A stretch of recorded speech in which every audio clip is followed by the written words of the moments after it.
Ada hari-hari raya yang lain. Hari raya hari lahirnya Nabi Muhammad, hari raya Isra Mi'raj, kan gitu ya. Walaupun yang diperintahkan sholat sunnah secara khusus, sholat sunnah hari raya itu hanya hari raya Idul Fitri dan hari raya Idul Adha. Tapi dalam Islam ada banyak hari-hari raya yang artinya adalah ada banyak hari-hari di mana kita dianjurkan untuk berbahagia, untuk bersukacita di hari-hari tersebut.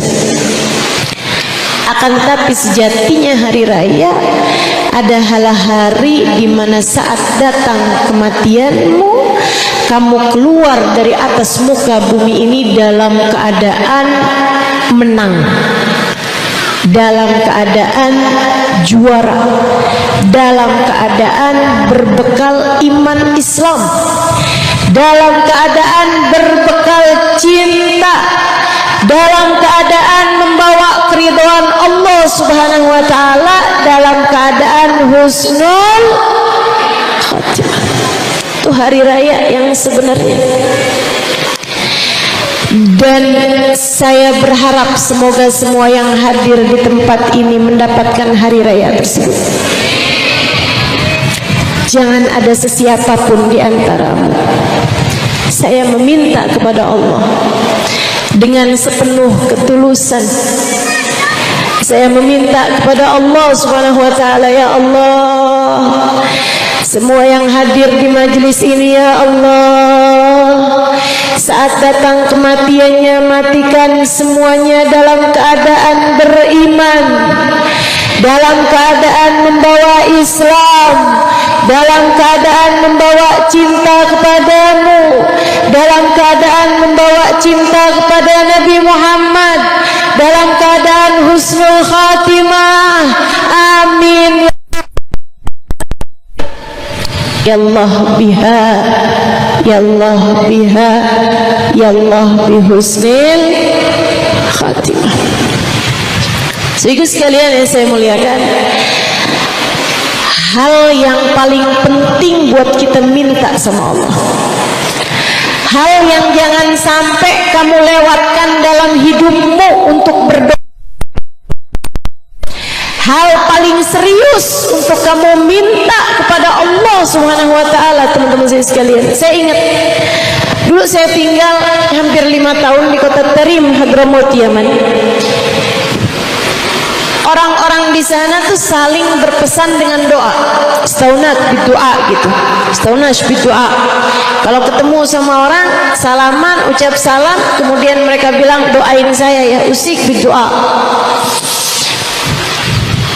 Saya pesan sama kamu, saya minta kamu doain saya. Saya seringkali penasaran karena memang pengen banyak belajar. Jadi saya sering tanya sama mereka kalau keadaannya memungkinkan, kalau ada orang pesen sama saya istaunat bidoa gitu, saya akan tanya, apa yang harus saya doakan untukmu? Apa yang harus saya doakan untukmu? Baik, teman-teman sekalian, saya tanyakan kepada sebagian orang yang meminta atau berpesan kepada saya untuk mendoakan dia. Saya bilang, saya mesti doain apa buat kamu? Dan hampir semuanya ketika saya bertanya seperti itu, mereka bilang, doakan saya biar matinya husnul khotimah. Hal yang sangat berbeda dengan yang saya dapati ketika saya di Indonesia. Kalau ada orang gitu kan, Ustazah doain ya. Doa apa nih? Doain biar sehat, doain biar rezekinya lancar, atau doain biar anak saya keterima di sekolah favorit yang dia mau. Doakan biar suami saya gak kawin lagi.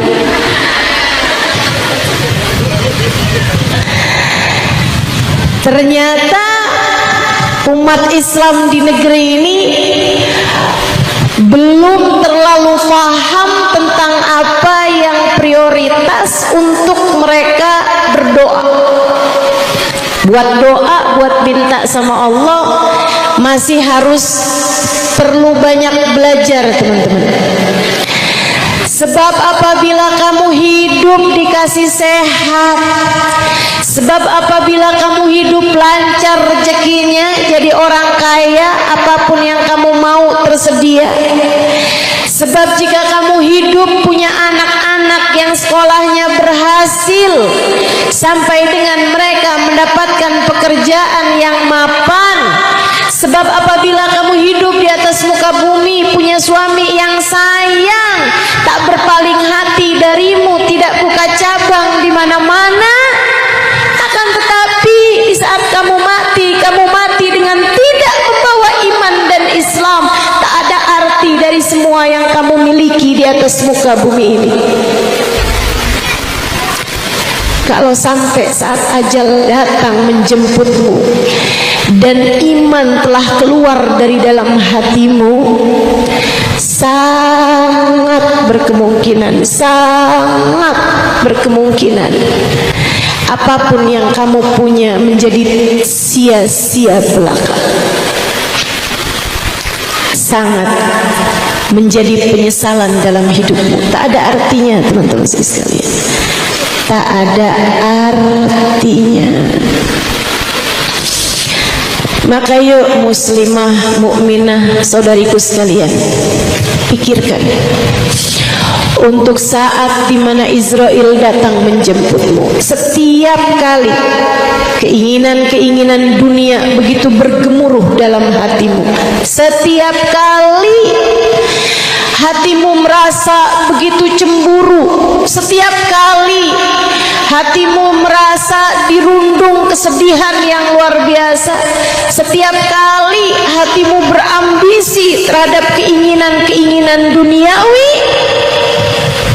ingat-ingatlah, dunia ini esok atau lusa akan segera engkau tinggalkan. Ingat-ingatlah, dunia ini sementara, teman-teman sekalian. Senangnya sementara, susahnya sementara, bahagianya sementara, dukanya sementara, bangganya sementara, kecewanya sementara, cemburunya sementara, luka hatimu sementara. Semua yang ada di atas muka bumi ini sifatnya sementara. Kalau ada orang cinta sama kamu, cintanya juga sementara. Kalau ada orang benci sama kamu, bencinya juga sementara. Kalau kamu senang habis punya rumah baru, senangnya juga sementara. Yang baru akan menjadi lama, yang baru akan menjadi lama, yang muda akan menjadi tua. Maka terhadap urusan dunia tidak usah berlebih-lebihan. Seringkali saya sampaikan, terhadap apapun yang tidak kamu bawa mati, jangan bela mati-matian. Terhadap apapun yang tidak kamu bawa mati, jangan bela mati-matian. Sampai segala cara kamu halalkan, jangan bu. Sampai segala cara kamu halalkan demi untuk membuat hati suamimu kembali kepadamu. Jangan dek.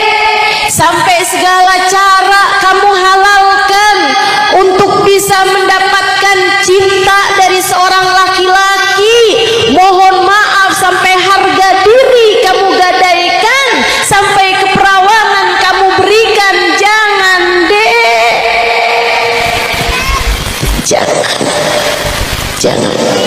Jangan pernah bela mati-matian sesuatu yang akan jadi penyesalanmu ketika kamu masuk ke dalam alam kuburmu.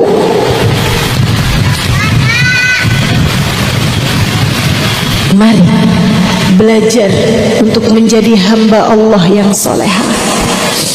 Tiap kali diri dipengaruhi oleh perasaan-perasaan emosional, entah itu ambisi terhadap dunia, kepengen punya ini, kepengen punya itu, ingetin, wahai diri, kita bakal mati. Tiap kali perasaan hati dipenuhi dengan emosional cemburu kepada suamimu misalnya, ingetin diri, wahai hati, kita bakal mati. Ketika hati merasa putus asa atas hajat yang tidak diijabah Allah Ta'ala, ingetin, wahai diri, kita bakal mati. Terhadap berbagai macam urusan di atas muka bumi ini, ingetin terus hatimu bahwasanya satu hari nanti kita akan berjumpa Allah Subhanahu wa taala. Masalahnya bukan kapan, masalahnya bukan di mana, enggak seberapa penting waktunya, enggak seberapa penting tempatnya. Masalahnya adalah saat kamu mati, adakah Allah ridha padamu sehingga dibukakannya pintu-pintu rahmat, pintu-pintu kasih sayang untukmu, ataukah sebaliknya Allah murka padamu sehingga ditutupnya pintu rahmatnya darimu, sehingga Allah pun tak berkenan untuk menerimamu. Saudariku sekalian, jika sampai saat mati Allah tak berkenan menerima kita, kemana kita akan pergi? Jika saat rohmu keluar dari atas muka bumi ini, kamu terusir dari pintu kasih sayang Allah, kamu terusir dari rahmatnya Allah, di pintu siapakah kamu akan mengetuknya? Di pintu siapa kamu akan datang? Bukankah kematian tak lain tak bukan hanya berpulang kepada Allah Subhanahu wa ta'ala yang darinya kamu berasal? Bukankah kematian adalah makna dari inna lillahi wa inna ilaihi raji'un? Kita semua milik Allah dan kita hanya akan kembali kepada Allah. Kita hanya kembali kepada Allah. Kita hanya berpulang kepada Allah. Saat kamu mati, kamu pulang kepada Allah. Saat kamu mati, kamu kembali kepada Allah. Kalau kamu diusir dari pintunya Allah, kemana kamu akan pergi?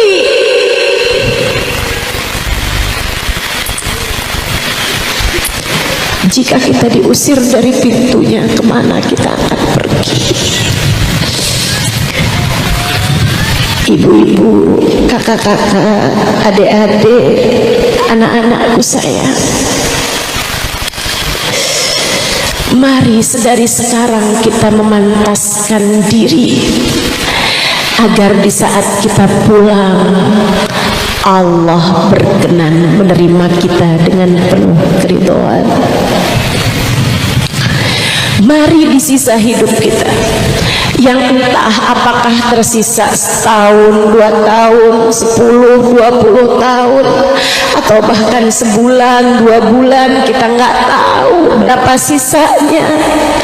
Mari membuat diri layak untuk menjadi seseorang yang Allah Subhanahu wa ta'ala mencintai kita dan berkenan menyambut kita dengan penuh kasih sayang. Sebab saat kematian akan menjadi salah satu dari 2 hari bagimu. Adakah ia menjadi hari raya, ataukah ia jadi hari paling menderita bagimu? Adakah ia menjadi saat pesta, ataukah ia menjadi saat duka?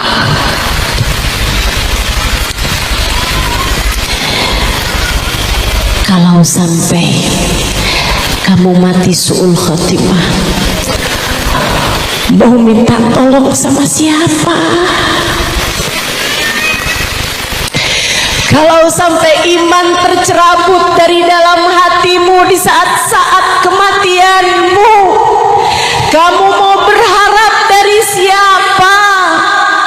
Kalau sampai Allah meninggalkanmu di saat kematianmu, siapa lagi yang bisa kamu harap? Saudariku sekalian, tak ada sesiapa, tak ada sesiapa. Karenanya dalam sisa hidupmu jangan pernah tinggalkan Allah. Jangan mau meninggalkan Allah di sisa hidupmu, agar kamu tidak pernah ditinggalkan Allah dimanapun dan kapanpun kamu berada.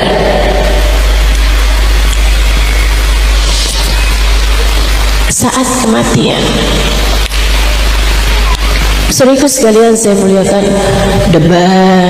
ada banyak hamba-hamba Allah SWT yang saat kematiannya adalah saat pesta baginya. Sebaliknya ada banyak orang-orang yang saat kematiannya adalah saat paling mengerikan dalam kehidupannya. Saudaraku sekalian yang saya muliakan, orang-orang yang matinya su'ul khatimah, guru saya Sayyidil Habib Umar bin Hafid pernah bercerita.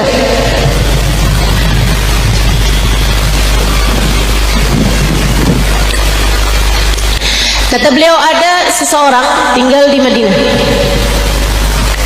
Dari sejak lahir sampai mati di Madinah. Hari-harinya di Masjid Nabawi sampai dengan dia tua, tinggalnya di Madinah. Kalau dia lagi ada di dalam kota, nggak keluar kota. Tiap waktu sholat, dia sholat di Masjid Nabawi, subuh, duhur, asar, maghrib, isya, subuh, duhur, asar, maghrib, isya. Nggak telat. Dia senang ada di Masjid Nabawi, dia senang sholat berjamaah. Meninggal dunia di Masjid Nabawi, maksudnya meninggal dunia di kota Madinah, disolati di Masjid Nabawi, kemudian dikuburkan di Baqi'. Saudaraku sekalian, dikuburkan di Baqi'. Akan tetapi setiap kali jenazahnya dihadapkan ke arah kiblat, jenazahnya ngebalik, nggak mau ngadep arah kiblat. Dihadapin lagi ke arah kiblat, ngebalik lagi. Pelan-pelan dihadapin lagi ke arah kiblat, ngebalik lagi. Ganjel, diganjal pakai batu, ngebalik sama batu-batunya. Ganjel pakai kayu, ngebalik sama kayu-kayu. Diganjel pakai besi, balik mau besi. Ditanyakan kepada syekh pada zaman tersebut, dihadirkan, ya syekh, ini begini keadaannya, gimana nih syekh? Kata syekhnya, ma'arada rabbuka illa bi'adha fakhallu. Allah emang maunya kayak begitu, udah biarin aja. Kita nggak bisa bikin apa-apa terhadap maunya Allah SWT. Ini artinya apa ya syekh? Syekh tersebut menjawab, innahu laisa min ahlil kiblah. Artinya orang ini bukan termasuk dari ahli kiblat. Artinya orang ini bukan termasuk umat Nabi Muhammad. Artinya orang ini mati bukan termasuk di antara umat Islam. Disolatkan di Masjid Nabawi, dikuburkan di Baqi'. Kenapa syekh sebabnya? Syekhnya bilang, kalau itu saya nggak tahu, silahkan tanyakan kepada keluarganya. Yang biasanya kenal sama orang kan yang paling dekat sama dia kan. Maka ditanyakanlah pada istrinya dan anak-anaknya. Istrinya bilang, suami saya soleh, suami saya sholat nggak tinggal, sedekah nggak kurang, haji umroh, suami saya nggak kurang-kurang ngasih nafkah sama anak-anak, suami saya nggak kurang-kurang ngasih nafkah kepada istri, penuh tanggung jawab. Suami saya nggak pernah ngerebut harta orang lain. Suami saya nggak berani terhadap yang haram-haram. Akan tetapi memang meskipun setiap hari sholat di Masjid Nabawi, tak pernah sekalipun dia datang berziarah ke makam Nabi Muhammad. Hatinya kosong dari rasa cinta kepada Nabi Muhammad. Dia lupa, dia tak sadar bahwasanya Masjid Nabawi tidak akan menjadi Masjid Nabawi kalau tidak karena Nabi. Dia lupa bahwa Masjid Nabawi tak akan berlipat ganda fadilah solatnya kalau saja tidak karena baginda Nabi besar Muhammad. Hati yang kosong dari cinta kepada Nabi, Allah tak berkenan menerima semua ibadahnya, hanya akan ditolak di sisi Allah Subhanahu wa taala. Naudzubillah min dzalik. Hati-hati sama rasa hati, teman-teman. Terutama hati-hati sama kebencian terhadap orang soleh. Saya mau cerita, dari tadi juga ada cerita ya. Di kampung kami di Indramayu ada makamnya Habib Muhammad bin Abdurrahman Asgaf, kakek saya. Sebenarnya tepatnya kakeknya kakek saya. Ya, saya generasi kelima dari beliau. Habib Muhammad bin Abdurrahman Asgaf, seorang ulama, seorang soleh, seorang wali min auliyaillah. Dikuburkan tidak jauh dari rumah kami, rumah orang tua saya.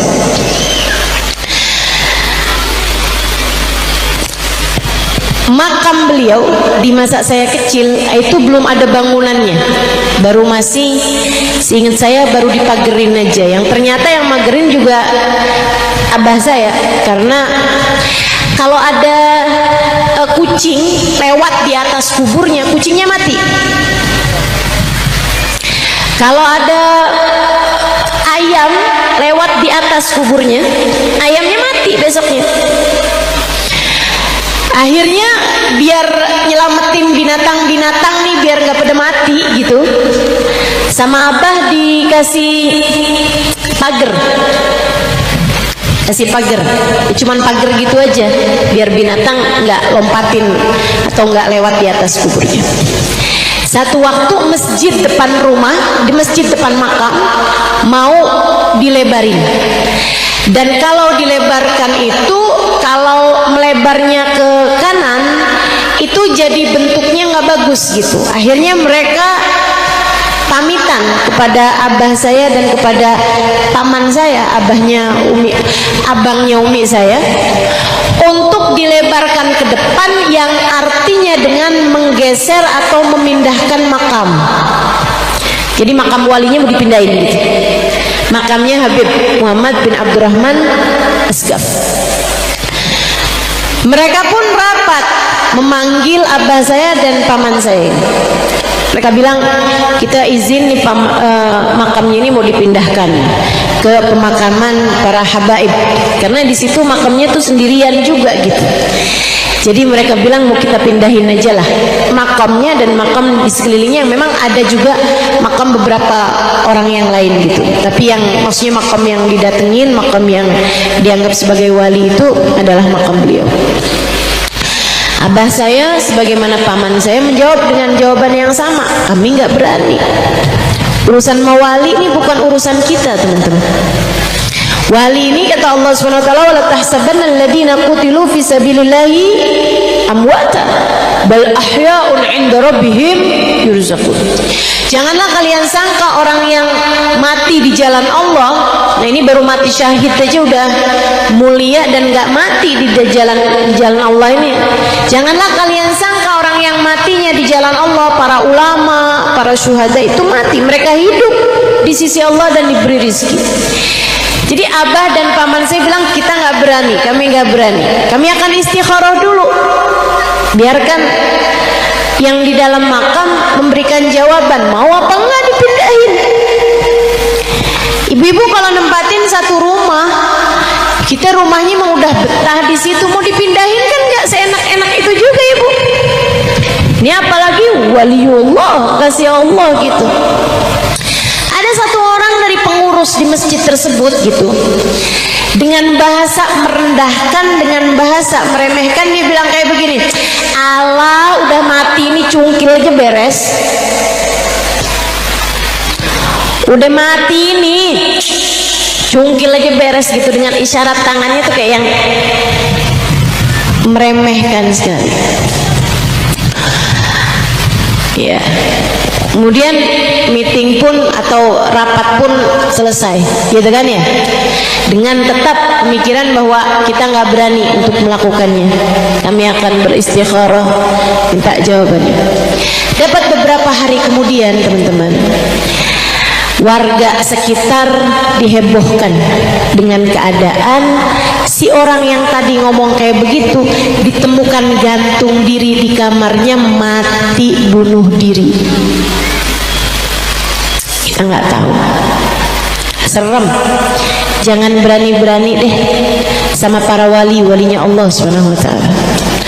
Dulu di zaman Imam Malik, saudaraku sekalian yang saya muliakan, ada seseorang ayah, hatinya nih nggak punya pengagungan terhadap agama, walaupun dia hidup dengan kelihatannya biasa-biasa aja gitu, tapi hatinya tuh nggak punya penghormatan terhadap agama, nggak punya penghormatan terhadap ulama dan lain sebagainya. Anaknya pulang dari madrasah. Ini ada banyak nih, hati-hati nih. Kita nih kadang-kadang kalau anak sekolah SD, sekolah SMP, sekolah umum, kita muliain gitu kan. Seragamnya mesti bagus, sepatunya juga kita beliin gitu kan. Tapi giliran anak sekolah madrasah, sendalnya sendal jepit, nggak jelas warna seragamnya. Kalau urusan bayar SPP sekolah umum, waduh luar biasa cepetnya, baru tanggal berapa udah kebayar. Tapi giliran urusan madrasah, SPP-nya nunggak 3 bulan. Nggak apa-apa lah, nggak dibayar, biarin ini ustadz mah mesti ikhlas. Ada tuh yang model begitu. Hati-hati, hati-hati.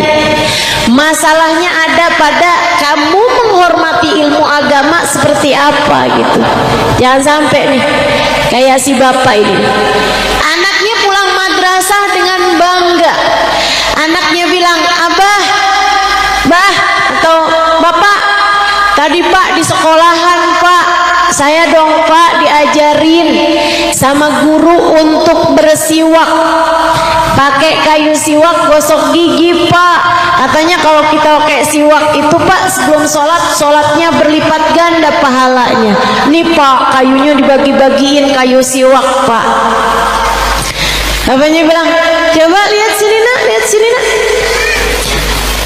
Kasihin sama bapaknya, sama bapaknya digini nih. Apaan ini mana?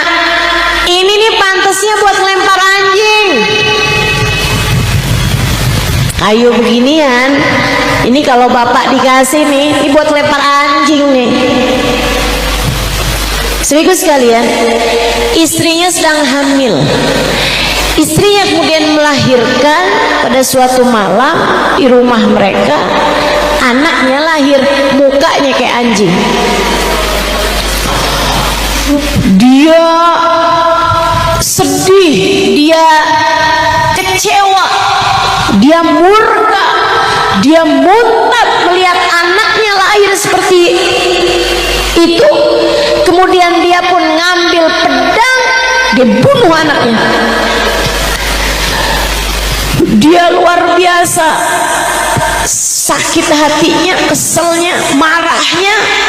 Habisnya dia bunuh anaknya, dia pun kemudian bunuh dirinya. Guru kami Sayyidil Habib Umar yang menceritakan kisah ini mengatakan, ini disebabkan karena hatinya kosong dari rasa cinta kepada Allah, rasa cinta kepada ajaran Allah, meremehkan sunnah-sunnah Rasulullah, meremehkan syiar agama Allah Subhanahu wa ta'ala apapun bentuknya. Maka hati-hati terhadap hatimu. Jangan berani ngomong gak enak tentang para habaib. Jangan berani ngomong gak enak tentang para ustadz, para ustadzah. Jangan berani ngomong gak enak tentang orang-orang yang ikut serta membawa syiar agama ini kemana-mana. Jangan berani-berani ngomong gak enak tentang para ulama, tentang para orang-orang yang hafal Al-Quran. Bahkan jangan pernah meremehkan pondok-pondok pesantren yang benar-benar, yang bagus-bagus. Jangan pernah meremehkan para kiai, para ulama, para santri bahkan. Hati-hati. Kalau kamu mau bikin dosa, ibarat kata nih, ibarat kata dosa yang lain aja. Kalau kamu mau benci, ibarat kata nih, kamu mau benci yang lain aja. Jangan berani benci seseorang yang dalam hatinya ada Allah. Jangan berani-berani benci sama orang-orang yang dalam hatinya ada Allah. Jangan berani-berani membenci orang-orang yang hidupnya sibuk sama Allah, yang hidupnya sibuk sama ajaran Allah, yang hidupnya sibuk mempelajari agama Allah. Jangan berani benci sahabat Nabi Muhammad. Kalau kamu hadir di satu majelis, orangnya jelek-jelekin sahabat Nabi Muhammad, buruan keluar dari majelis tersebut. Kalau kamu hadir di satu pengajian, orang yang menjelek-jelekan ibunda Nabi Muhammad, keluar dari majelis itu. Majelisnya orang yang menjelek-jelekan tentang sahabat Nabi Muhammad, bilang berani-berani tentang Sayyidah Aisyah, mengucapkan kata-kata yang tidak baik tentang Sayyidina Abu Bakar, tentang Sayyidina Umar, keluar dari majelis tersebut. Jangan sampai laknat Allah turun kepadamu. Jangan sampai murka Allah turun kepadamu. Mau orangnya jenggotnya sepanjang apapun, mau orangnya di belakang namanya ada pangkat-pangkat keilmuan LC, SAG, apapun itu bentuknya, kalau dia di majelis berbicara ibunda Nabi Muhammad di dalam neraka, keluar buru-buru dari majelis tersebut. Teman-teman, hati-hati, hati-hati, hati-hati. Innaha aminatul aminah. Ibunda Nabi Muhammad adalah Aminah yang dipilih Allah Subhanahu wa ta'ala, rahimnya menjadi tempat tinggal manusia paling agung, baginda Nabi besar Muhammad 9 bulan dalam kandungannya.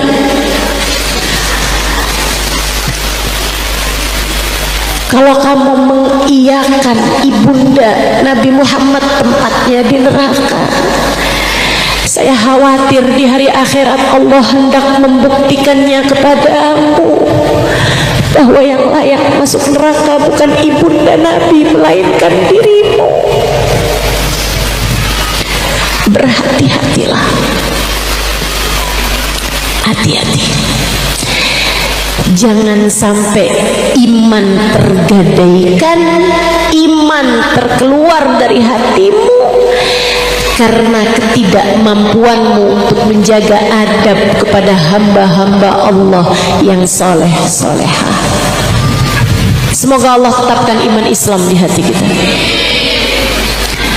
Saat kematian bisa jadi saat paling menyeramkan, teman-teman sekalian.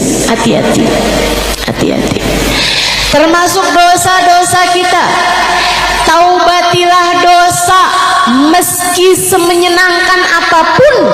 Jangan sampai dosa membuatmu mati su'ul khatimah, fal na'udzubillah. Ada dulu di zamannya, di zaman dulu ini ya, ini cerita juga pernah diceritakan Sayyidil Habib Umar bin Hafid.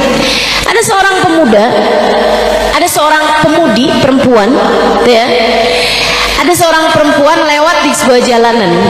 Zaman itu di kampung Arab nih ceritanya. Zaman itu belum banyak orang punya kamar mandi. Dia si perempuan ini saat lewat dalam keadaan kebelet. Saya nggak paham, kebelet pipis apa kebelet buang air besar gitu ya. Yang pasti dia lewat dalam keadaan seperti itu. Jadi dia akhirnya bilang gitu, sambil jalan dia bilang ainal hammam gitu. Ada seorang pemuda laki-laki, dia punya kamar mandi dalam rumah. Dia bilang, begitu hammam cahal inti. Dia bilang, oh, kamu pengen kamar mandi nih, yuk ke rumah saya. Si perempuan ini masuk dalam rumah laki-laki tersebut, dan dia adalah perempuan yang nggak pinter jaga diri, teman-teman. Jadi dia tuh begitu keluar, dia buka di tempat tersebut. Banyakan perempuan memang kalau keluar pakai cadar, pakai baju tertutup gitu ya. Dia begitu keluar dibuka cadarnya, begitu masuk dalam rumah masih di hadapan laki-laki ini dibuka cadarnya, dia buka baju luarnya, abayanya. Dia buka gitu sebagian besar dari auratnya, sehingga yang kelihatan tuh kayak cuman baju atas sama kayak semacam rok pendek gitu. Dia pun masuk kamar mandi. Laki-laki ini bengong ngeliat kulit mulusnya putih, cantik, rambutnya terurai gitu ya. Laki-laki ini pun terfitnah. Terfitnah maksudnya datang keinginan buat, datang nafsu lah gitu ya. Nafsu apa namanya itu? Nafsu birahi gitu. Apapun lah itu bahasanya. Sehingga begitu si perempuan masuk kamar mandi, dia pun kunci-kunci pintu, kunci-kunci jendela, dia tutup-tutupin jendela dan pintu-pintu. Sampai perempuan ini keluar dari kamar mandi, dia bilang, kamu nggak bisa keluar. Dia singkirkan bajunya si perempuan ini. Kamu nggak bisa keluar. Kayak mohon maaf ya, mau diperkosa nih sama laki-laki ini. Si perempuan rupanya adalah perempuan yang perempuan bandel, perempuan nakal, perempuan genit. Apalah bahasamu itu. Akhirnya perempuannya bilang kayak begini, oh kamu mau kita senang-senang nih, boleh aja, siapa takut, kamu ganteng juga kok dek. Dia bilang, saya juga mau sama kamu. Siapa bilang saya nggak mau sama kamu? Saya juga mau sama kamu. Dideketin, pegang-pegang. Laki-laki ini beling satan, nggak karu-karuan. Perempuan ini terus bilang gitu, cuman masalahnya saya lapar. Boleh nggak kamu keluar dulu, beliin saya gado-gado di ujung jalan? Ya bukan gado-gado amat sih ya, pokoknya beli makanan lah gitu. Jadi mikir, ada orang tukang jual gado-gado ya di Arab. Akhirnya dia bilang, oh gitu, baiklah kalau gitu. Iya enak juga ya. Laki-laki ini keluar, teman-teman saya sekalian, ya perempuannya dipakai bajunya kemudian kabur. Laki-laki ini begitu masuk rumah, dapeti perempuan itu udah nggak ada, nyeselnya sampai ubun-ubun. Bertahun kemudian laki-laki ini menikah, laki-laki ini punya anak. Bertahun kemudiannya laki-laki ini mengawinkan anak-anaknya, punya cucu, sampai di umur 70-an tahun datang ajalnya, teman-teman sekalian. Sholat, puasa, sedekah, benar sama istri, benar sama anak-anaknya, benar selayaknya muslim biasa. Akan tetapi masalahnya dia tidak pernah menyesali dosa yang satu itu. Dia setiap kali ingat kejadian itu, bukannya nyeselin dosanya, astagfirullah kok pengen ya sama perempuan gak halal, bukan. Dia setiap kali ingat kejadian itu, ya ampun kok bego saya ya, kok saya tinggalin tuh perempuan, kok gak saya kerjain tuh, kenapa kok saya maunya ninggalin tuh perempuan gitu. Sehingga sekalian yang saya muliakan, sampai di saat ajal datang menjemputnya, dia pun ditalkin la ilaha illallah. Bukannya ngikutin talkinnya, dia malah bergumam gak jelas. Dulu ada perempuan nyari kamar mandi, la ilaha illallah, saya punya kamar mandi, saya tunjukin kamar mandinya, la ilaha illallah. Gak bisa lisannya berucap kalimat la ilaha illallah sampai sematinya, teman-teman sekalian. Hati-hati sama dosa, kita taubatin. Kita kalau doa minta ampunan sama Allah, ya Allah ampuni dosa saya, yang saya tahu, yang saya nggak tahu. Karena kadang-kadang ada dosa yang kita bahkan nggak tahu, tapi di sisi Allah ia menjadi penyebab Allah murka kepada kita. Jangan sampai ada yang begitu. Ada dosa-dosa yang kita ngerjainnya begitu aja kepada orang tua kita, kepada suami kita, kepada tetangga kita, kepada orang lain. Akan tetapi rupanya nilainya di sisi Allah begitu besar sehingga menghalangkan iman untuk tetap berada di hati kita saat kematian. Maka kita bilang sama Allah, ya Allah ampuni dosa-dosa saya ya Allah. Ya Rabbi bil Mustafa Kalim maqasidana Wawir lana ma madha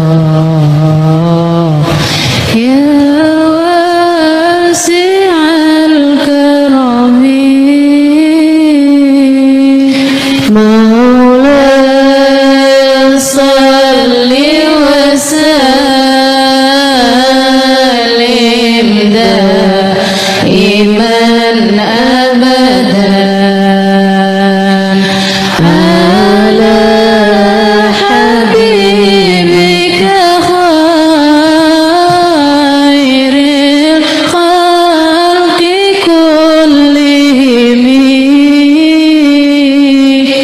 Kita minta kepada Allah, ya Rabbi bil Mustafa, ya Allah dengan keberkahan Nabi Muhammad, manusia paling tercinta di sisimu, balligh maqasidana, kabulkanlah hajat kami, waghfir lana ma madha, ampunilah segenap dosa-dosa kami. Apapun yang telah berlalu dari dosa-dosa kami ya Allah, yang kami tahu, yang kami nggak tahu, yang kami sadar, yang kami nggak sadar, waghfir lana ma madha, ampunilah semuanya yang telah berlalu dari dosa-dosa kami. Ya wasi'al karami, wahai zat yang paling luas kedermawanannya. Kematian bisa jadi saat paling mengerikan bagi kehidupan seseorang, dan bisa jadi saat pesta, saat hari raya, saat paling berbahagia bagi kehidupan orang lain. Kita berharap semoga kita menjadi orang-orang yang seperti ini. Kematiannya menjadi saat paling pesta. Ada dulu seorang perempuan solehah, luar biasa, solehah, tercinta di hati suaminya, tercinta di hati anak-anaknya, tercinta di hati semua orang. saat dia meninggal dunia, keluarganya nangisin semuanya saat sakaratul maut. Orang kan sakaratul maut ada masanya itu kan ya, ketahuan kan kalau orang ini lagi sakaratul maut gitu. Nah itu yang katanya Nabi Muhammad, la ilaha illallah laqinu biha mautakum. Kalimat la ilaha illallah talkinkanlah untuk orang yang sedang sakaratul maut di antara kalian. Kita kalau tahu ada orang lagi sakaratul maut, bacakan surat Ar-Ra'd, bacakan surat Yasin, itu mempermudah keluarnya ruh. Dan juga mesti ada orang kalau udah tahu nih udah lagi saat-saat paling terakhir gitu, udah nafasnya udah mulain jarang-jarang, kemudian kakinya udah mulai dingin, itu berarti ruhnya udah nggak ada di kaki tuh Bu tuh. Biasanya kakinya juga lebih apa tuh namanya? Ya lemes ya, kakinya nggak lagi tegang gitu karena udah nggak ada ruhnya lagi tuh, itu kan ruhnya udah jalan tuh, udah keluar sebagiannya. Nah itu saat seperti itu, la ilaha illallah kata Nabi Muhammad, laqinu biha mautalkum, talkinkan di telinga orang yang sedang meninggal dunia di antara kalian, sedang sakaratul maut di antara kalian. Ini ada seorang perempuan sangat-sangat soleha, tercinta di hati keluarganya. Di saat dia sedang sakaratul maut, keluarganya nangis semuanya, nggak ada yang talkin kalimat la ilaha illallah. Kan orang sakaratul maut ntar kayak sadar, ntar kayak gak sadar kan gitu ya. Di saat dia lagi sadar, dia liatin keluarganya pada nangis semuanya. Dan beliau sadar bahwa beliau sedang sakaratul maut, jadi beliau bilang, ngapain kalian pada nangis? Kalian tuh mestinya mentalkin saya. Kayak gini loh, la ilaha illallah. Keluarganya pada nyautin, la ilaha illallah, la ilaha illallah, la ilaha illallah, la ilaha illallah, la ilaha illallah. Meninggal dunia. Jadi bukan keluarganya nalkin dia, keren, yang mau meninggal dunia malah justru mentalkin orang yang hidup. Masya Allah. Husnul. Di Seoul beberapa tahun yang silam ada seorang ulama, ketika diceritakan disebutkan namanya, maaf nih lupa namanya, tapi ini ada salah satu cerita yang diceritakan Sayyidul Habib Umar bin Hafid dalam salah satu majelis beliau. Tentu saja beliau ada cerita teman-teman. Jadi di Seoul ada syekh, ada habib sedang ngajar pada murid-muridnya. Murid-muridnya buka kitab gitu lagi dapetin pelajaran. Qala Rasulullah sallallahu alaihi wasallam, man mata wa qala la ilaha illallah. Terus diam. Hadisnya berbunyi, siapa yang meninggal dunia, beliau bacain. Ada hadis Nabi Muhammad di kitab itu. Siapa yang meninggal dunia dan dia berkata la ilaha illallah. Dia terus diam, muridnya nungguin gitu. Kan mau terjemahin kitab, mau ngertiin gitu. Gurunya diam aja nih. Liatin gurunya nunduk gitu. Lama bener. Akhirnya sesudah beberapa menit maju seseorang di antara mereka, ngelihat ternyata sudah meninggal dunia. Hadisnya berbunyi, man mata wa qala la ilaha illallah dakhalal jannah. Siapa yang meninggal dunia dan dia berkata la ilaha illallah, maka dia akan masuk surga. Jadi masuk surganya pakai praktek. Dibaca hadisnya, masuk surganya pakai praktek. Masya Allah. Hamba-hamba tercinta di sisi Allah. Atau seperti kisahnya Habib Abdullah bin Husain bin Tahir. Sedikit lagi nih ya. Seperti kisahnya Habib Abdullah bin Husain bin Tahir, sahib Masilah, tinggal di kota Masilah. Saya semasa tinggal di kota Tarim dulu sering berziarah ke makamnya Habib Abdullah bin Husain bin Tahir, dan juga datang ke rumah beliau teman-teman. Rumah beliau tuh banyak tangganya. Ternyata kayak yang nggak semestinya pakai tangga juga dikasih tangga gitu. Ternyata beliau menghatamkan Quran di tiap tangganya. Dan subhanallah tangganya jadi banyak karena semua tangga udah dihatamin Quran, jadi tinggal begitu beliau hatam Quran lagi bikin tangga lagi. Banyak tangga-tangganya. Sahih Muslim. Beliau ahli zikir, beliau ahli ibadah. Beliau orang yang masya Allah ibadahnya, teman-teman sekalian. Masya Allah ilmunya. Pandai menjaga waktu. Datang sakaratul maut. Istrinya mentalkin, tahu suaminya sedang sakaratul maut, istrinya talkin, la ilaha illallah. Bukan ngikutin suaminya, ngeliatin aja sambil senyum, nggak merasa puas disenyumin aja gitu, ditalkin lagi, la ilaha illallah. Suaminya ketawain. Nggak puas diketawain, ditalkin lagi, la ilaha illallah. Suaminya bisik-bisik bilang sama istri, in aradti bidzalika dzikr fadkurillah sirra.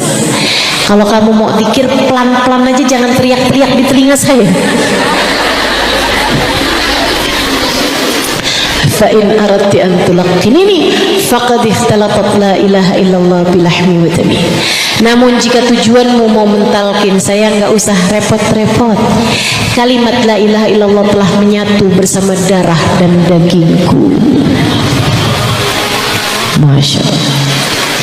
Tuh hamba-hamba tercinta di sisi Allah. Orang-orang yang keluar dari atas muka bumi ini sebagai juara-juara kehidupan. Mereka pulang dengan berbekal cinta kepada Allah. Mereka pulang dengan berbekal cinta kepada Rasulullah. Mereka pulang dengan berbekal cinta kepada para ulama.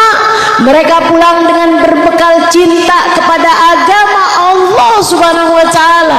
Mereka pulang sebagai orang-orang yang telah berhasil meraih rahmat ridha Allah Subhanahu wa ta'ala. Pecinta Nabi Muhammad Bilal bin Rabah, di saat sakaratul mautnya, sang istri berteriak-teriak di sampingnya, wa karbah ala Bilal, wa karbah ala Bilal. Ya Allah, kesiannya Bilal, kesiannya Bilal, Bilal mau meninggal nih, kesiannya Bilal. Bilal melihat istrinya berteriak seperti itu, Bilal menjawab, wa tarabah qadan alqal ahibba Muhammadan wa hisbah. Jangan katakan alangkah susahnya Bilal, alangkah kesiannya Bilal, akan tetapi katakan alangkah bahagianya Bilal. Bilal besok sudah akan bersanding dengan kekasih hati Nabi besar Muhammad sallallahu alaihi wasallam dan para sahabatnya. Bilal besok sudah bersama dengan kekasih hati. Ucapkan selamat wahai Bilal. Masya Allah. Bagaimana kematianmu teman-teman? Bagaimana kematianmu? Adakah kamu menyambutnya dengan penuh sukacita karena Allah telah membukakan pintu rahmatnya lebar-lebar? Ataukah kamu menghadapinya dengan setengah mati ketakutan?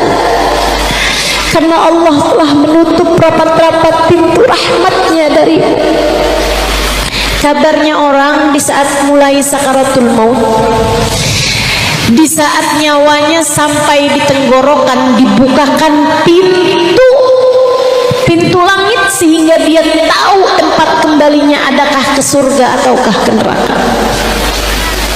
Maka saat seperti itu, kalau dia adalah orang yang dimurka oleh Allah, dia lihat tempat kembalinya adalah neraka, dia pun setengah mati ketakutan, gak mau mati, meskipun sebelumnya dia pengen mati sekalipun. Akan tetapi sudah terlambat, dia pun mati dengan setengah mati ketakutannya, ketakutan setengah mati. Sebaliknya, orang mukmin walaupun dia sebelumnya takut sama mati, begitu datang sakaratul maut, dilihat tempat kembalinya adalah surga, maka dia pun meninggal dunia dengan penuh kebahagiaan. Gak sabar, alhamdulillah ya Allah, enak banget tuh tempatnya kayaknya, Iya deh, nggak apa-apa deh, alhamdulillah, alhamdulillah. Dia pun menyunggingkan senyum untuk terakhir kalinya dan keluar dari atas muka bumi ini dengan penuh rasa bahagia. Ada banyak hamba-hamba Allah, bahkan ini saya berharap sih, walaupun kayaknya jauh benar, tapi kan orang berharap boleh-boleh aja ya. Kita minta, walaupun kayaknya pantas enggak tuh ya, tapi kita minta sama Allah. Ada hamba-hamba Allah teman-teman, yang ketika meninggal dunia, kedatangan ruhnya disambut sama para kekasih-kekasih Allah. Ada banyak hamba-hamba Allah yang ketika ruhnya keluar, Nabi Muhammad berkenan menyambut ruhnya. Ada banyak perempuan-perempuan solehah yang ketika rohnya keluar, Sayyidah Fatimah telah menjemputnya. Ada banyak wanita-wanita solehah yang ketika rohnya keluar, bidadari-bidadari telah menyambutnya. Sayyidah Khadijah telah menyambutnya. Kita minta kepada Allah, meskipun rasanya kayak gak pantas modelan kita kayak begini nih, kematian kita disambut Sayyidah Fatimah, siapa kita? Jadi kita minta aja, ya Allah, ya Allah, ya Allah, apabila datang ajal menjemput kami, ya Allah, hadirkanlah hambamu yang saleh, hadirkanlah hambamu yang saleh, sehingga kami tidak sebegitu ketakutan lagi, ya Allah.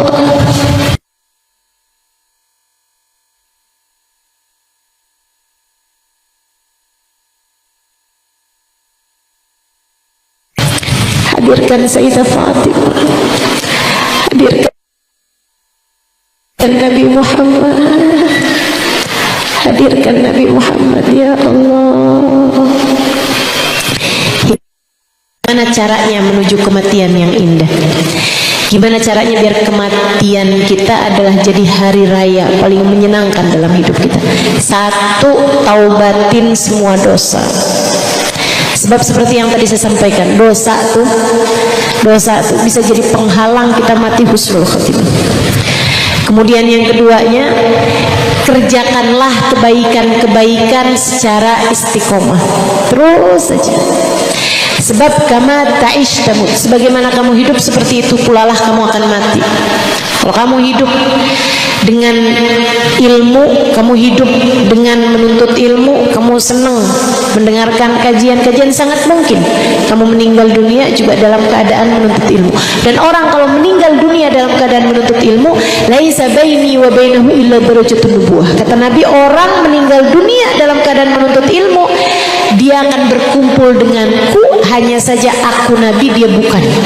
Dia akan dikumpulkan bersama denganku, meskipun aku seorang Nabi dan dia bukan Nabi. Masya Allah, derajat tinggi buat orang yang meninggal dunia dalam keadaan menuntut ilmu. Tetapi kebaikan, teruslah berbuat kebaikan, istiqomahlah, kontinulah berbuat kebaikan-kebaikan. Tertatih-tatih nggak apa-apa, tapi jangan ditinggalkan, teman-teman. Tahajud biar kata dikit-dikit dikerjain, walaupun cuma berapa rakaat dikerjain. Quran walaupun cuma berapa ayat dibaca. Zikir walaupun sedikit nggak apa-apa, tapi yang penting terus istiqomah dibaca gitu. Insya Allah matinya husnul khatimah. Yang ketiga, doalah terus, minta sama Allah. Salah satu doanya, ya mughallibal qulub, tsabbit qulubana ala dinik. Qalbi apa qulubana ustazah? Boleh dua-duanya. Kalau kamu doa ya muqallibal qulub tsabbit qalbi ala dinik, kamu doain diri kamu sendiri. Kalau kamu berdoa ya muqallibal qulub tsabbit qulubana ala dinik, wahai zat yang membolak-balikan hati, tetapkan hati kami berada dalam keimanan kepadamu. Kamu bisa meniatkan mendoakan orang tuamu, mendoakan anak-anakmu, mendoakan suamimu, mendoakan saudara-saudarimu, mendoakan orang-orang yang kamu cintai agar dimatikan juga dalam husnul khatimah. Doa yang lain diajarkan Allah pula, Rabbana hablana, Rabbana la tuzigh qulubana ba'da id hadaitana wa hab lana min ladunka rahmatan innaka antal wahhab. Ya Allah, jangan pernah Kau cabut hidayah iman yang telah Kau karuniakan dalam hati kami. Ya Allah, karuniakanlah kepada kami rahmat-Mu, sungguhnya Engkau adalah zat yang maha memberi. Doa yang lain ya Allah biha, ya Allah biha, ya Allah bihusnil khatimah, ya Allah biha, ya Allah biha, ya Allah bihusnil khatimah. Itu teruslah baca doa tersebut. Itu juga merupakan doa untuk membuat kita insya Allah mudah-mudahan dimatikan dalam husnul khatimah. Yang terakhir, kalau kamu kepengen agar dimatikan dalam keadaan husnul khatimah yang paling indah, yang paling bagus, jadi hari raya buat kita, cintailah hamba-hamba Allah yang saleh. Cintai orang-orang baik-baik, cintai para kekasih Allah yang terutamanya adalah bagindamu Nabi besar Muhammad. Cintai Nabi, cintai sahabat Nabi, cintai keluarga Nabi, cintai Sayyidah Fatimah, cintai Sayyidah Khadijah, cintai Sayyidah Aisyah, cintai para ulama-ulama sepanjang zaman, cintai para ulama-ulama yang ada di masa sekarang, cintai. Senang-senanglah berziarah ke makam para ulama, senang-senanglah menghadiri acara yang mengingatkan kita kepada para ulama, seperti acara haul misalnya, gitu ya. Haulnya para ulama-ulama dihadiri, teman-teman sekalian, dicintai para ulama-ulama. Hal yang semacam ini sangat mungkin untuk menjadikan kita mendapatkan syafaat, mendapatkan syafaat dari Nabi Muhammad, mendapatkan keberkahan dari para ulama-ulama, sehingga insya Allah almar'u ma'aman ahab, seseorang akan dikumpulkan dengan yang dia cintai, sehingga dengan kecintaan kita kepada orang-orang saleh, kita di akhirat nanti akan berkumpul dengan mereka. Dan ketika meninggal dunia, kita meninggal dalam keadaan husnul khatimah. Ala hadhihi niyah. Dah tahu caranya, udah dapat cerita-ceritanya, pantaskan hati, mantapkan hati, minta saat ini untuk agar apabila datang ajal menjemput kita, kita dimatikan dalam husnul khatimah. Yang masih punya air silahkan buka airnya masing-masing. Kita mau serius doa. Yang udah nggak punya air, ya nggak usah ngambil air tetangganya ya. Kita mau minta sama Allah, itu nanti airnya boleh minumkan ke anak-anaknya, biar dapat semua keberkahannya. Karena kita mau doa sesuatu yang penting. Kita mau minta sama Allah biar semua dari kita mati dalam husnul khatimah. Karena saat kematian kita jadi saat paling menyenangkan dalam hidup kita. Ala hadhihi niyah wa bi kulli niyatin salihah. Bi niyati anna Allah yarzuquna husnal khatimah 'indal maut. Bi jahin Nabi sallallahu alaihi wasallam. Wa bi jahil awliya was-siddiqin wasyuhada was-salihin. Hadratin Nabi Muhammad sallallahu alaihi wasallam. Al-Fatihah, baca bareng-bareng. A'udzu billahi minasyaitonir rajim. Bismillahirrahmanirrahim. Alhamdulillahirabbil alamin. Arrahmanir rahim. Maliki yaumiddin. Iyyaka na'budu wa iyyaka nasta'in. Ihdinas siratal mustaqim. غير المغضوب عليهم ولا الضالين. اللهم بحق الفاتحة برمة الفاتحة بركة الفاتحة تفتح لنا أبواب الخير، تعامل لنا معاملة أهل الخير، تكفينا من جميع الفتن والمهن بؤس وضير. إنك ولي كل خير متفضل بكل خير برحمتك يا أرحم الراحمين. Dengan keberkahan suratul Fatihah, dengan keberkahan majlis maulid ini ya Allah, dengan keberkahan manusia yang kami sebut-sebut namanya dalam setiap salawat dan salam kami, baginda kami Nabi besar Muhammad sallallahu alaihi wasallam, dengan keberkahan para ulama, dengan keberkahan para salihin, dengan keberkahan orang-orang yang telah kami ceritakan kisahnya di majlis ini, Habib Muhammad bin Abdurrahman Asgaf, Al-Habib Abdullah bin Husain bin Tahir, serta para perempuan-perempuan yang lain, Sayyidina Bilal bin Rabah, serta hamba-hambamu ya Allah yang meninggal dunia dengan berbekal iman, dengan berbekal Islam, dengan berbekal cinta, dengan kematian-kematian yang begitu indahnya. Kami mohon kepadamu ya Allah, karuniakanlah kepada kami kematian dalam husnul khatimah. Kami simpankan waktu sekarang ini ya Allah untuk saat kematian kami. Ya Allah, Engkaulah Zat yang maha menentukan. Engkaulah satu yang menjadi penentu kematian kami, husnul khatimah atau su'ul khatimah. Engkaulah satu ya Allah yang menentukan nasib hamba-hambamu. Kami mohon kepadamu ya Allah, semua yang hadir di majelis ini ya Allah, yang datang dari dekat, yang datang dari jauh ya Allah, yang datang paling awal, yang datang paling akhir ya Allah, yang tua, yang muda, semua yang hadir di majelis ini ya Allah, semua yang mendengarkan doa ini ya Allah, kami mohonkan kepadamu ya Allah, ya Allah, ya Allah. Apabila datang ajal menjemput kami, matikan kami dalam husnul khatimah.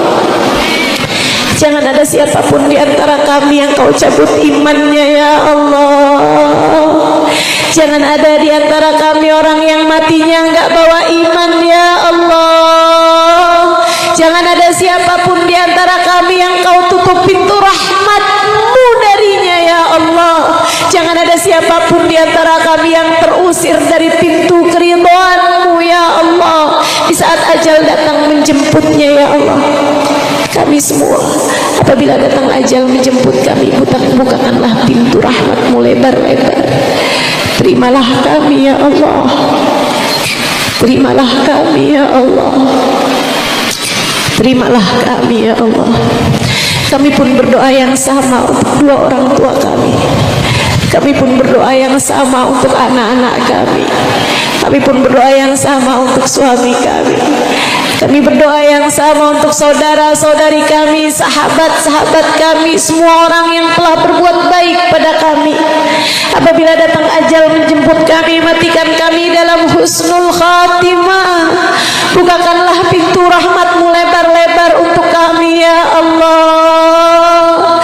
Jangan ada di antara kami yang terusir dari rahmat-Mu ya Allah. Jangan ada siapapun yang Kau tutupkan pintu rahmat-Mu dari kami ya Allah.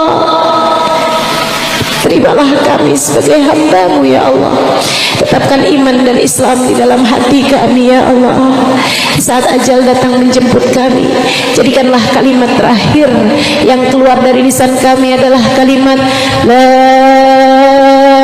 ilaha illallah, La ilaha illallah, La ilaha illallah, Muhammadur Rasulullah sallallahu alaihi wasallam.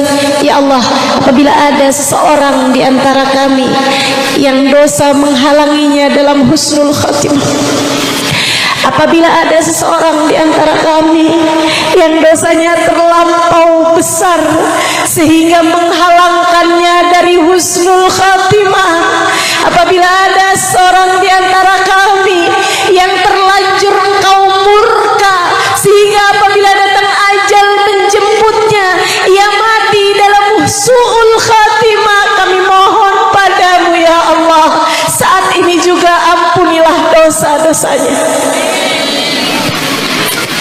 Saat ini juga ampuni dosanya ya Allah. Meskipun ia belum menyesal karena ia tidak mengerti,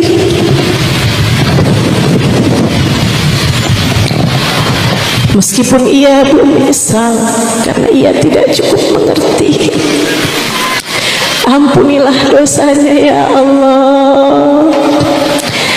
Sebesar apapun dosanya ya Allah, karena bukankah meskipun dosanya besar, Engkau jauh lebih besar untuk mengampuninya?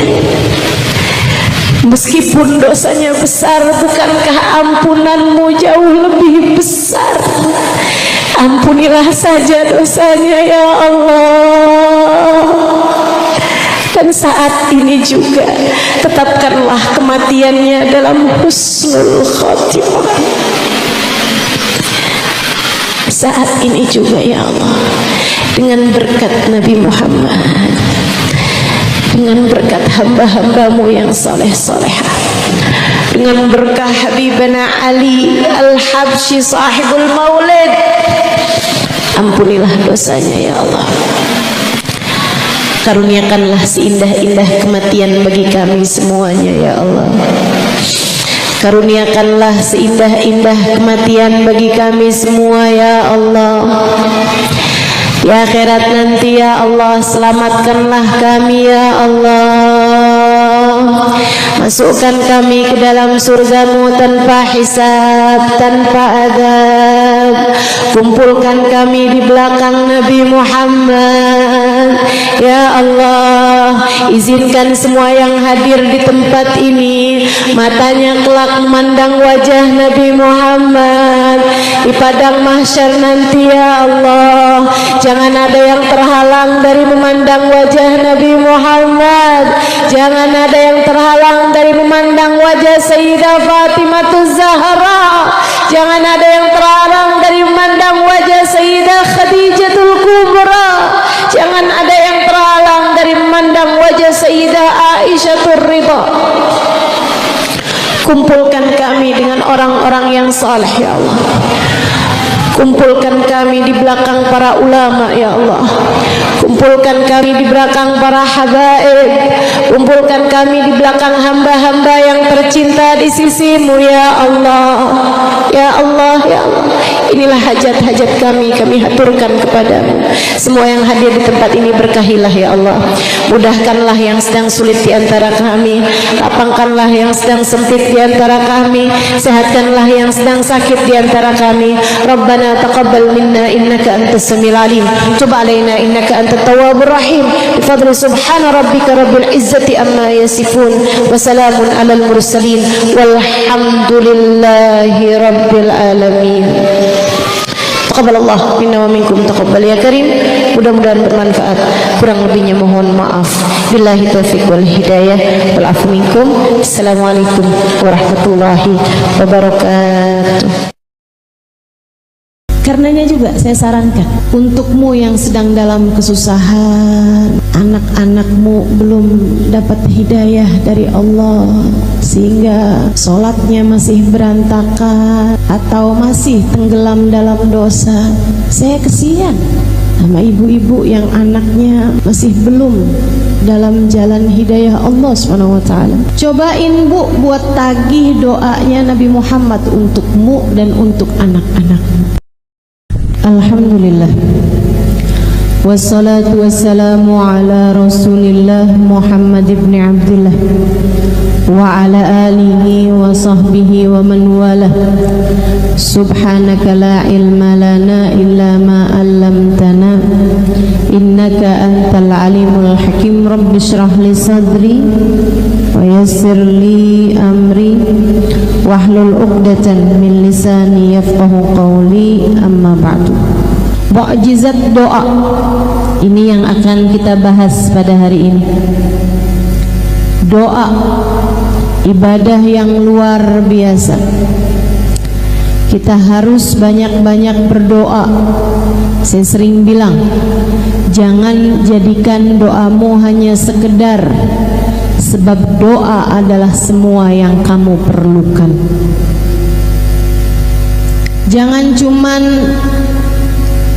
berdoa sedikit.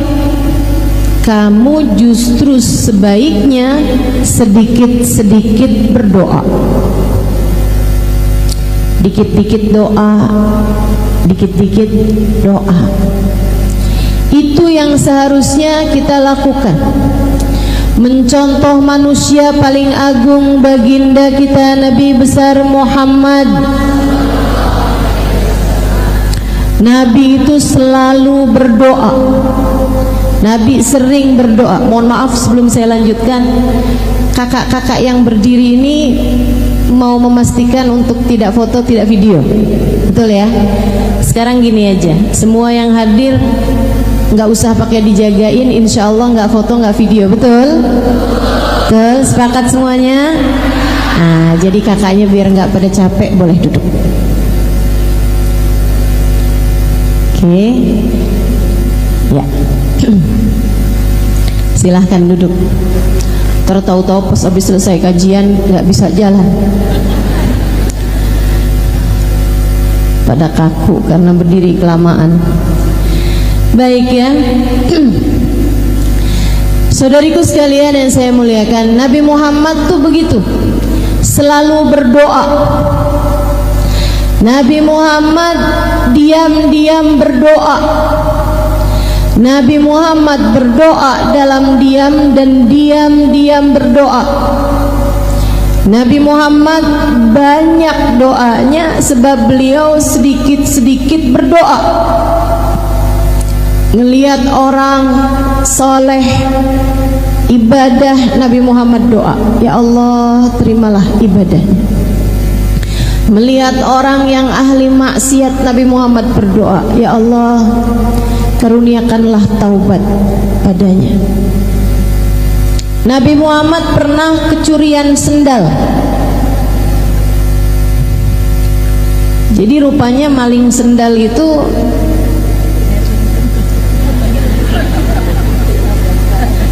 ada sanadnya ya.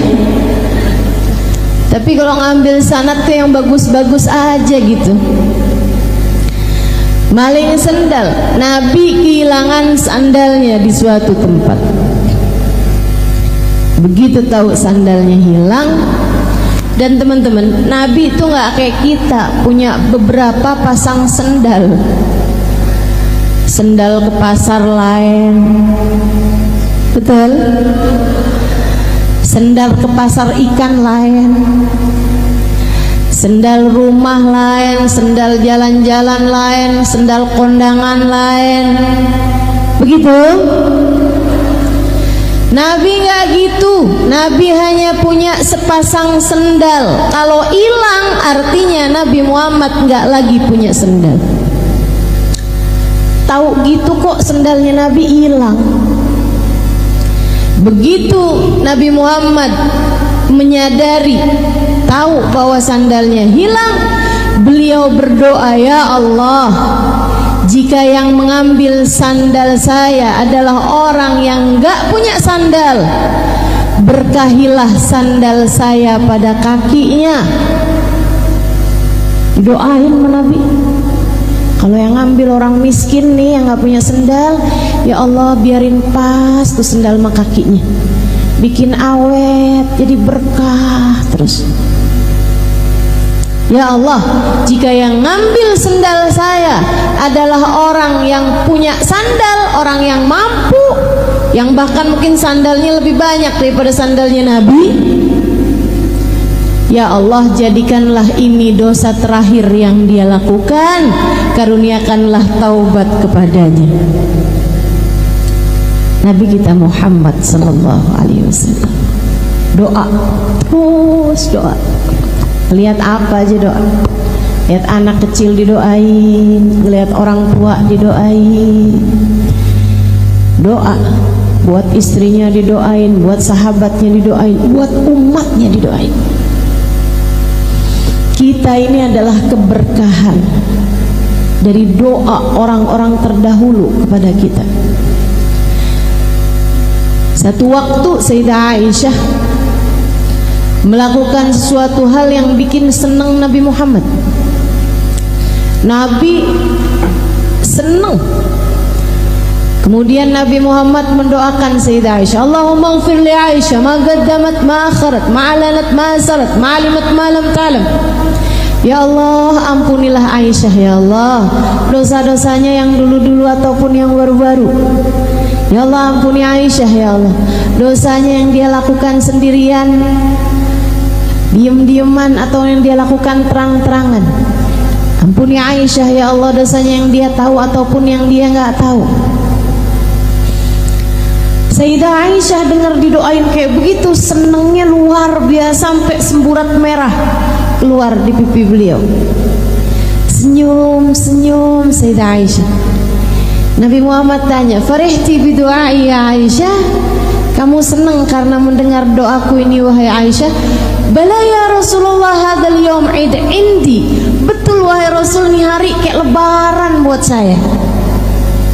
Nabi Muhammad bilang, "Ya Aisyah, inni da'autu bihadhihi da'wah fi kulli lailah li ummati." Aisyah, saya berdoa dengan doa yang seperti ini tiap malam.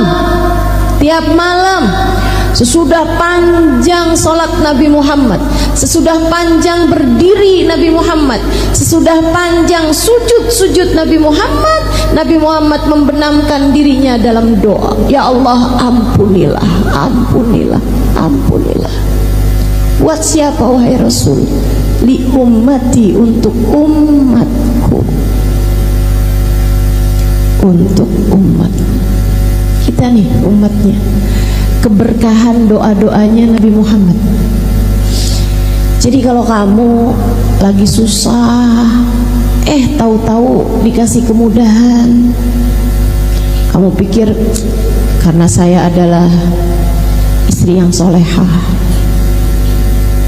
Belum tentu. Bisa jadi itu adalah keberkahan dari doa orang tuamu. Bisa jadi itu adalah ijabah dari doa nenek kakekmu. Bisa jadi kamu mendapatkan keberkahan dari doanya Nabi besar Muhammad sallallahu alaihi wasallam. Sebab bagaimanapun kamu adalah bagian dari umatnya. Karenanya juga saya sarankan untukmu yang sedang dalam kesusahan, anak-anakmu belum dapat hidayah dari Allah sehingga sholatnya masih berantakan atau masih tenggelam dalam dosa, kan saya kesian sama ibu-ibu yang anaknya masih belum dalam jalan hidayah Allah SWT. Saya kesian. Cobain Bu buat tagih doanya Nabi Muhammad untukmu dan untuk anak-anakmu. Ya Allah, anak saya, kasihanilah dia ya Allah. Ya Allah, ampuni dosanya. Bukankah anak saya adalah umat Nabi Muhammad? Dan bukankah kabarnya Nabi Muhammad selalu mendoakan kami umatnya? Ya Allah, ampuni dosa anak saya. Tarik dirinya ya Allah, bawakan ke jalan taat padamu. Jangan biarkan ia tenggelam dalam dosa dan kemaksiatannya. Kami mohon padamu ya Allah, sebab kami umat Nabi Muhammad. Kami tahu Nabi Muhammad banyak mendoakan kami. Tagih doa Nabi Muhammad kepada Allah Subhanahu wa ta'ala untukmu. Insya Allah. Hal penting buat kita lakukan dalam hidup yaitu selalu berdoa. Sampai jadi kayak mukjizat gitu doa itu. Sampai kayak jadi sesuatu hal yang kita kira nggak bisa, kalau dengan doa tuh jadi bisa. Bu, saya ini orang kampung. Bapak saya bukan ulama, ibu saya bukan ulama. Orang di sekeliling saya nggak ada yang mondok pesantren zaman saya masih kecil dulu. Sepupu-sepupu saya nggak ada yang mondok pesantren. Diawali oleh kakak saya, kemudian saya memutuskan untuk pondok pesantren juga. Saya nggak pernah menyangka bahwa kemudian Allah Subhanahu wa taala akan menyibukkan saya dalam jalan dakwah ini, tapi saya merasa bahwa apa yang sedang saya lakukan saat-saat ini adalah merupakan ijabah doa dari orang-orang terdahulu yang telah mendoakan saya. Mukjizat, mukjizat. Dengan doa yang bukan siapa-siapa jadi sesiapa. Dengan doa segala kesulitan-kesulitan berganti kemudahan. Dengan doa yang gak mungkin jadi mungkin. Dengan mukjizat doa segala yang mustahil menjadi mungkin. Jangan remehkan doa. Jangan remehkan doa. Ustazah, saya kepengen anak saya jadi ulama.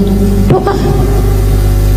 Tapi anak saya udah terlanjur besar-besar. Cucu deh kalau enggak. Lucu. Doa.